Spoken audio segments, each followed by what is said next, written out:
la nature destructrice de l'homme atteignit son paroxysme. Le monde fut plongé dans un abîme d'explosions nucléaires et de radiation.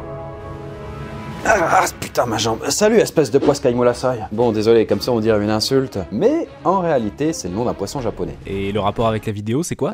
Oui pardon. On a retrouvé l'un de ces poissons à proximité de la centrale nucléaire de Fukushima. Vous savez, celle qui a connu un tragique accident en 2011. Et cette poiscaille, eh bien son niveau de contamination radioactive était 2500 fois plus élevé que la limite légale. Ah ouais je vois, le truc était à 2 doigts de se transformer quoi. C'est sûr, je vous déconseille de le bouffer en bouillabaisse celui-là. Et c'est vrai qu'entre les incidents de Fukushima ou de Tchernobyl et les bombardements d'Hiroshima et de Nagasaki, on a pu voir ce que l'humain était capable de s'infliger avec le nucléaire. Et bon, depuis, on a un peu les chocottes que ça puisse péter quoi. Depuis ces événements traumatisants, on peut dire que l'humanité a développé une sorte de peur panique de l'apocalypse nucléaire. Et quand on voit ce cher président américain, l'homme le plus puissant du monde, Donald Trump, tweeter des trucs du style Kim Jong-un vient d'affirmer que le bouton nucléaire est sur son bureau en permanence. Informez-le que moi aussi j'ai un bouton nucléaire, mais il est beaucoup plus gros et plus puissant que le sien, et il fonctionne. On se dit peut-être qu'on est en droit de flipper un petit peu pour l'avenir de l'humanité quoi. Les mecs ils jouent à qui a la plus grosse avec la bombe H. Et en parlant de bombes, eh ben il y a un jeu dont il faut à tout prix que je vous parle.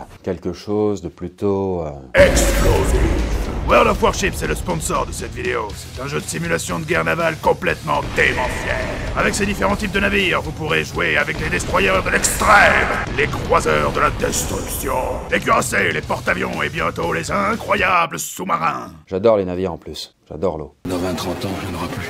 N'ayez aucune pitié pour vos ennemis et obtenez 2 bâtiments de guerre, 7 jours de compte premium, 200 doublons et d'autres surprises pour les nouveaux joueurs utilisant le code BOOM. Ok, tu m'as tenté, le jeu il coûte combien? Rien du tout, puisqu'il est totalement gratuit.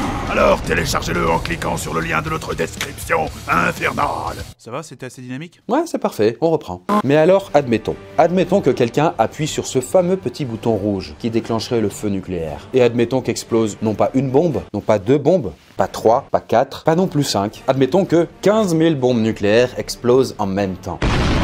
Et 15 000, ce n'est pas un chiffre qui sort d'un chapeau magique, non. Cela représente l'intégralité de l'arsenal disponible sur cette planète. Et à partir de ce moment-là, qu'est-ce qui se produirait?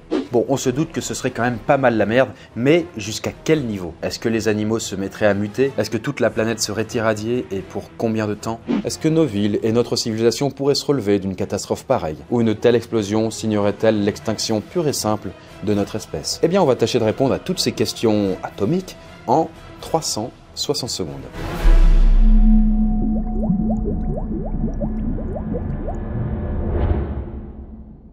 Bon, ok, pour notre super explosion, il faut d'abord choisir l'arme. Bon, dans notre cas, toutes les bombes qu'on va utiliser seront des bombes A. Bon, en gros, c'est une bombe à fission nucléaire similaire à Little Boy. Vous savez, cette petite bombe qui a été lancée sur Hiroshima. Et pour Nagasaki, pour info, elle s'appelait Fatman. C'est presque mignon dit comme ça. Mais avant de tout faire péter, passons par un petit rappel de comment fonctionne le nucléaire. C'est vrai quoi, finalement, comment est-ce possible qu'une ogive comme ceci, d'à peine 3 mètres de long, soit aussi dévastatrice?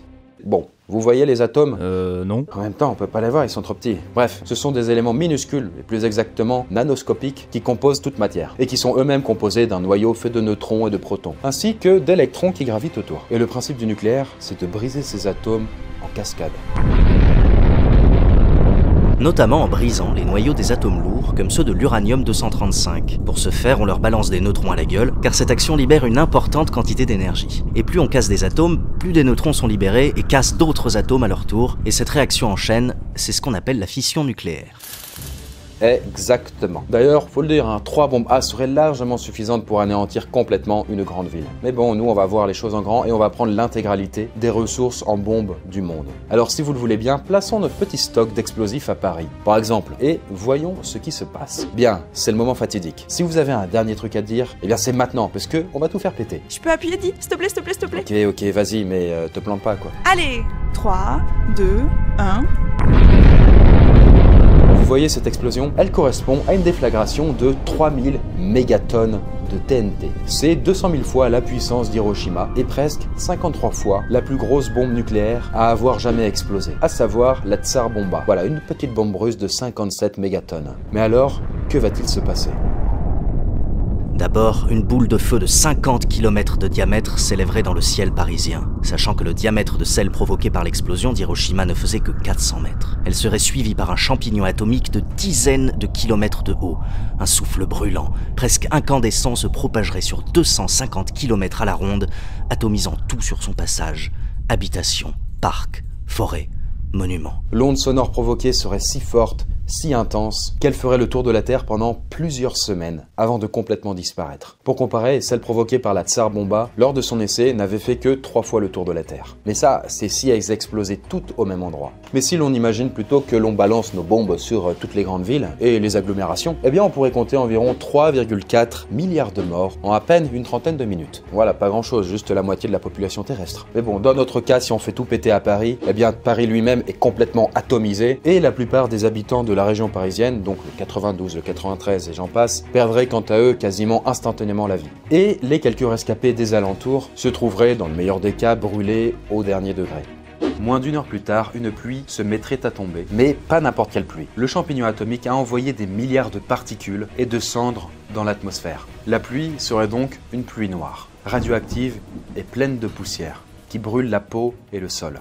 Et attendez, c'est pas le pire, car maintenant, toute cette chaleur et ces radiations vont être portées par les vents aux 4 coins du monde, faisant alors passer l'explosion d'accident national à catastrophe mondiale. Bon, avançons un petit peu le temps de quelques semaines, et voyons comment l'humanité et la planète s'en sortent après ce cataclysme. Alors en ce qui concerne Paris, eh bien ça n'est plus qu'un énorme cratère, et toute la région aux alentours n'est qu'un champ de ruines. La moitié nord de la France, et peut-être une partie de l'Angleterre sont devenus purement et simplement inhabitable. Ah, donc tout le monde se barre dans le sud. Oui, le soleil du sud. Enfin bon, après l'idéal ce serait de partir le plus loin possible. Et là, la Côte d'Azur, je pense pas que ce soit assez loin. Et pour cause, des incendies ont ravagé l'Europe et ses forêts. Les terres y ont brûlé, la biodiversité a disparu. Voilà, c'est un véritable champ radioactif qui s'étend sur des centaines de kilomètres. À cet endroit du globe, la plupart des plantes, animaux et humains n'ont pas survécu à ces événements. Concernant le reste de la Terre, le temps n'est pas vraiment au beau fixe. Avec 150 millions de tonnes de fumée qui ont été propulsées dans la stratosphère, les rayons du soleil sont freinés par un nuage de poussière opaque et la couche d'ozone a été gravement endommagée. La température va progressivement baisser de 7 à 8 degrés, plongeant ainsi la Terre dans une nouvelle ère glaciaire.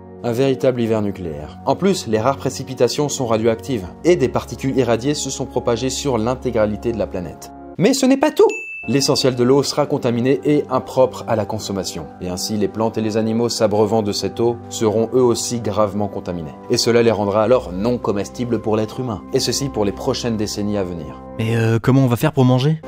Bah ça, c'est le problème. En théorie, les populations qui ne vivent pas trop à proximité de la zone de l'explosion ont survécu. Mais il leur reste à gérer le froid, l'augmentation extraordinaire du taux de cancer et de leucémie, l'appauvrissement de la nature, mais surtout la contamination de toutes les sources de nourriture. Et ça, quoi qu'il en soit, ça mènera à des centaines de millions de décès au fil des ans.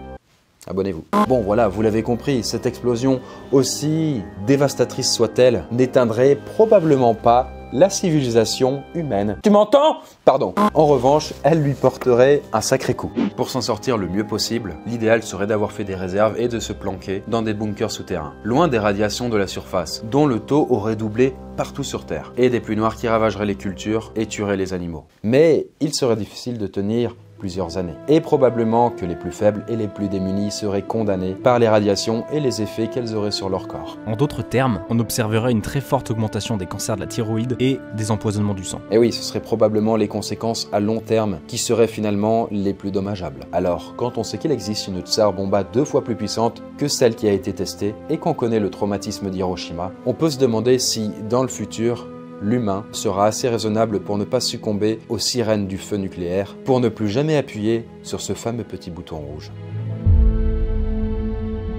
Et bien voilà, j'espère que la vidéo vous aura plu. Je vous recommande, évidemment, si vous aimez les explosions, de télécharger World of Warships. Si vous êtes passionné d'histoire de guerre ou du milieu naval, ça devrait vous plaire. On vous a mis le lien en barre d'infos, n'oubliez pas le petit code promo, boum! On peut pas inventer mieux. Bon voilà, en tout cas, comme le jeu est gratuit, n'hésitez pas à aller l'essayer pour vous faire votre avis. En attendant, je vous embrasse sur vos 2 petites joues irradiées, et on se retrouve dans une prochaine vidéo.